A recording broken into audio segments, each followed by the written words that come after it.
Subscribe பண்ணிட்டு நேயர்களே, இப்பொழுது பார்த்தீங்கன்னா இந்த பிளேடு, அதாவது இந்த பட்டன் தேய்ந்து உள்ளது மிக்சி கிரைண்டரில். இது எதனால் தேயுதுன்னா நீங்கள் வந்து பாருங்கள், வித்தியாசம் நல்லாவே தெரியும். ஒன்று மேல் பாகம் தேயும் அந்த பல்லு, இந்த பிளேடு, இல்லை அடிப்பாகம் தேயும். இது எதனால் அப்படின்னு கேட்டிங்கன்னா, நீங்கள் இது பாருங்கள், இந்த ரவுண்டில் தேயும், இல்லைன்னா மேல் பகுதி இந்த நாலு பக்கம் பல்லு வளர்த்திய பட்டன் இருக்கு இல்லைங்க, இந்த பட்டன் தேயும்.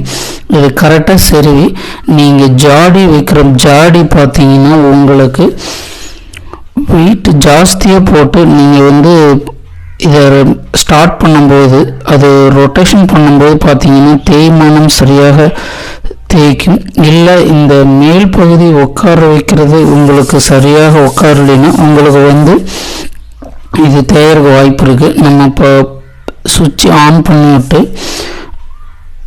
அந்த பட்டன் அழுத்தி விடலினாலும் உங்களுக்கு வந்து சரியாக உங்களுக்கு சுத்தாதனால உங்களுக்கு தேய்மானம் அதிகம் இருக்கும். இப்போ பாருங்கள், ஜாடி கரெக்டாக உட்கார வைக்கணும்.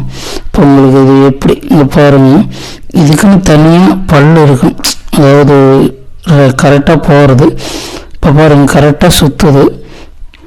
இந்த ஜாடி இந்த வளைவு இருக்குது பார்த்தீங்களா, இந்த இதுவும் இந்த கோடு மாரி எக்ஸ்ட்ரா இருக்குது பார்த்தீங்களா, இது போட்டு ஒரு திருப்புற மாரி இருந்ததுன்னா உங்களுக்கு கரெக்டாக வந்து உட்கார மாரி இருக்கும்.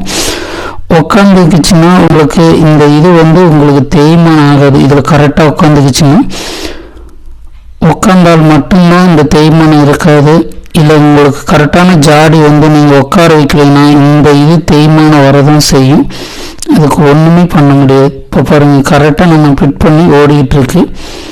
இதுதான் வந்து இதோட காரணம். நீங்கள் இனிமேல் இதோட ஜாடியில் வந்து பொருள் போடுறத அளவாக போட்டிங்கன்னா, கரெக்டாக அளவோடு போட்டிங்கன்னா உங்களுக்கு வந்து தேய்மானம் இருக்காது. இதுதான் இதில் வந்து சொல்ல விரும்புகிறேன். உங்களுக்கு இந்த வீடியோ பயனுள்ளதாக இருந்திருக்கும். பயனுள்ளதுன்னா உங்களுக்கு நெக்ஸ்ட் வீடியோவை சந்திக்கிறேன். ஓகே, பாய்.